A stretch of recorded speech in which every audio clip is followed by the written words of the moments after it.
What was your worst, weirdest experience at somebody else's house? Make sure to like and subscribe if you enjoy. Thanks. Story 1. At someone's birthday party at her house. She divided us into groups and made us write songs about her. Story 2.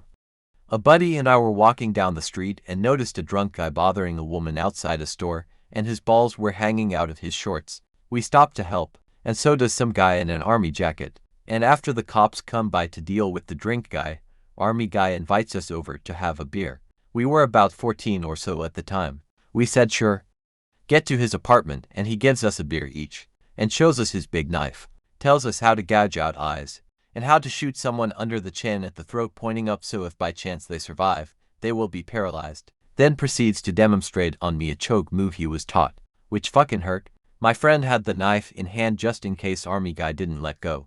After I was let go and able to breath, we pieced out of there fast. The longer we sat there, the more scared I was getting. Haven't thought about that for some time. When I was helping him move, his mom lit up a joint which I ignored. Then she tried to grope my crotch. Careful, Scott shouted. My mom is a pervert. Over the years that is meme for me. Story 5. A long time ago I went to my weed dealer's apartment to get some weed. He was a tough guy. All tatted up, hung around some shady characters. I get there, and he has 2 kittens he just adopted. One of the kittens takes a liking to me, so I'm in a room with these hard-ass tough guys, and while we're passing this blunt around, I'm sitting in a lazy boy chair, and this cat is sitting on my chest and kneading its paws into me and purring. It was the weirdest environment for this to be happening.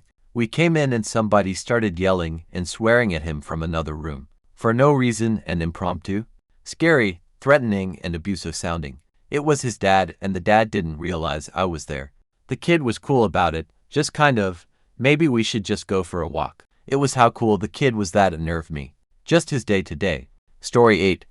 This one time I was at my ex-GF's GF during that time, and we weren't doing very well in the relationship. We were in the driveway talking, and we ended up sitting in her car while we talked about how the relationship wasn't the same as before and how we weren't really feeling like it was going anywhere. The regular talk before a breakup. It was pretty tense and kinda sad. We noticed that the bathroom window was on, so we lowered our voices as we didn't want her family to hear us talking about breaking up. She was about to cry when we heard a massive, compressed fart echo through the confines of the porcelain toilet. The atmosphere changed entirely. We tried not to laugh, but it was impossible not to. Her mom called her with doubt as she asked her name. We rushed the hell out of the car and proceeded to laugh our asses off. That day, whatever her mom ate before laying the log saved our relationship.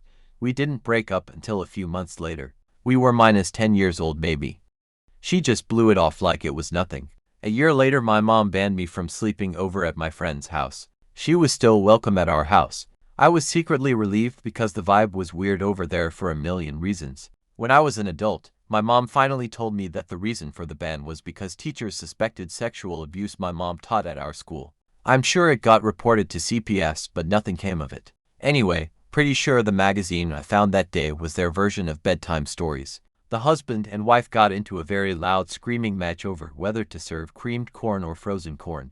I'm talking in each other's faces and being shrilly loud. 10-year-old me was fascinated by how such a mundane object could arouse such passions, and of course I wanted to see how it turned out, but we were instead quickly ordered into the car and left. Still never understand how corn caused such a disagreement.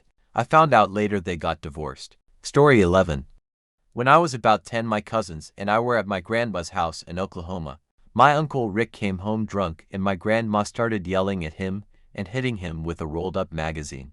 My other uncle Cecil, who was only 4 years older than us, told us kids to run out the back door and hide at the creek cause Rick's a mean drunk. It's about midnight and we run down to the creek and stand around for about 10 minutes and walk back. We come in through the front door with muddy feet and leaves in our hair. My grandma yells at us saying, "What were we doing outside?" We say we were hiding at the creek. She says, "Who told you to hide at the creek?"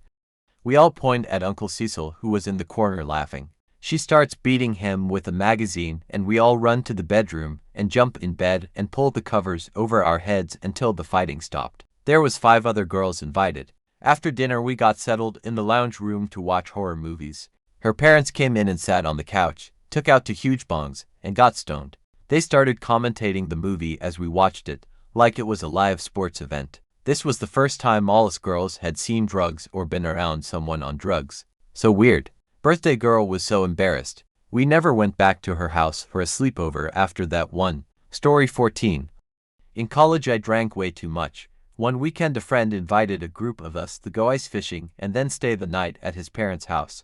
I became blackout drunk, and in the morning I woke up in his childhood bedroom, which still had old toys, silly wallpaper, and rocket ship blankets. It was so surreal. I sat there for what felt like forever, terrified, desperately trying to remember where I was and how I got there. It's one of only a few times I've legitimately panicked. He said that since we're making a horror film, we could try filming in the dark storage space above the dining room. So indeed he climbed up there to get some establishing shots, but as soon as he crawled in, we found out the ceiling wasn't made of concrete, and he ended up breaking the ceiling and falling down. Luckily he wasn't hurt, but now there's a big human-sized hole in the ceiling. Needless to say, his parents were pissed, and we had to change our filming location to my aunt's condo. I don't just mean in the house doing her own thing. I mean she had a sleeping bag out on the living room floor with all of us. Most awkward sleepover I've ever been to. Worst part is the girl didn't even think it was weird. Also, we have to go to bed at 8 o'clock, so there's that. Family of 6, 2 adults and 4 kids, ran of toilet paper. And though a 7-Eleven and several other stores were mere blocks away, gas stations, McDonald's to steal from, they employed the family towel, poop stains and all, tacked to the wall. I held my pee all night until I nearly got a kidney infection the next morning. I called my dad to get me as early in the morning as I could. He and his roommate of 3 years had insisted on permanently keeping all the windows open and essentially allowing the house to become overgrown. They had multiple birds living in there. Also were random things written throughout the house in pen, Sharpie, crayon, as if whenever they had a thought they'd scribble it down. We got high as balls and watched Evil Dead. I got so tripped out during one scene I just left without explanation. Story 19. I 21 meters was banging a 42F. We met at different locations to screw, and the first time she had me over to her place, she had pictures of her 20-year-old son everywhere. I've heard of post-nut clarity, but this was pre-nut clarity. Story 20. I met up with this guy to go for our first date, ended up back at his house which he shared with his parents. No big deal, right? As soon as I step through the door, the smell of animal feces hits me like a brick. I held my breath and entered the lounge, where there was rubbish and boxes stacked as high as the ceiling. Even in this dude's room, there was boxes and rubbish. They had about 10 cats running around, 5 hamsters, pretty sure one of them was dead in the cage, 3 birds all cooped up in one small bird cage, 3 dogs and an iguana. I never saw him again after I made my excuses and left, blocked the dude's number and blocked and deleted him from my socials. Went grocery shopping with her sister, and mom. Well, we get back and I had a bunch of bags of groceries waiting in the garage by the door.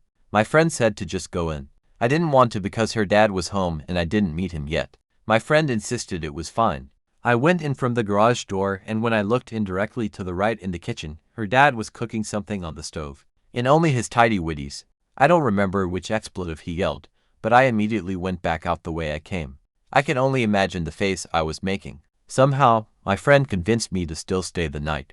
I was deeply embarrassed and avoided her father. Lol, I felt like such a bad guest. I always knock, and I was mostly mad at her for telling me to go in. Hilarious now though. We were getting a little frisky, but she decided she didn't want to have sex yet. Perfectly fine. We go meet her friends and get some food, go back to her place and start drinking. One of her friends wants to go buy weed, so we hop in the car. Girl I'm seeing had to pee, so they pull over and she pees on her neighbor's sidewalk. Ike number 1. We get back to her house, start smoking, and she starts screaming outside and being extra rowdy, making bird noises and staring at me and being confrontational, asking me if I'm having fun. Then she's like, cover your ears, and rips the loudest, wettest fart. She laughs, then farts again. Ike number 2. She is visibly upset at the fact that I'm getting a little turned off by her. Goes inside all pouty. I go in to comfort her and act like everything is fine and normal. Her friends come inside and we're drinking more. She pulls me upstairs, stumbling. Wants to have sex now but can't consent because she's wasted. Says she feels sick. I'm like, this isn't happening. I think I'm gonna go home. She starts acting like a child and making me feel extremely uncomfortable, begging me to stay in front of her friends and blaming me for thinking she's too weird or something. Ike number 3. I finally leave and she blows up my phone gaslighting me saying that I can't handle her weirdness. I'm like, you peed on your neighbor's sidewalk, farted like 3 times, and were being a sloppy drunk and making me uncomfortable. Sorry, but you're not what I'm looking for. That was that. Story 23. Was chilling in my friend's bedroom and his grandma would just stare. It's not even the wholesome kind of staring. It was giving horror villain has a knife behind her back vibes. Asked my friend about it, and he said she's just like that. Story 24. I had an acquaintance in HS that lived down the street from me. Her dad was an invalid and lived in a hospital bed in the middle of their front room, the living room on a breathing machine. One day she invited some people over, we dropped acid, and she fucked her BF on the couch in front of her dad and all of us, and someone else played drums, aggressively, in the corner. That was a wild trip. I think about it sometimes. Was at a student council meeting at my friend Jake's house, and he asks me if I want a soft drink. I reply sure, and then he turns and asks his mom for one. She says they're out, and he goes, what the hell, mom? This is bullshit. She then apologizes and leaves to get us some. He's still pissed and cursing. I had no car, and all I kept thinking was I want to go home. That would have never happened in my house. I'm almost 40 and still afraid to slip up and curse in front of my parents,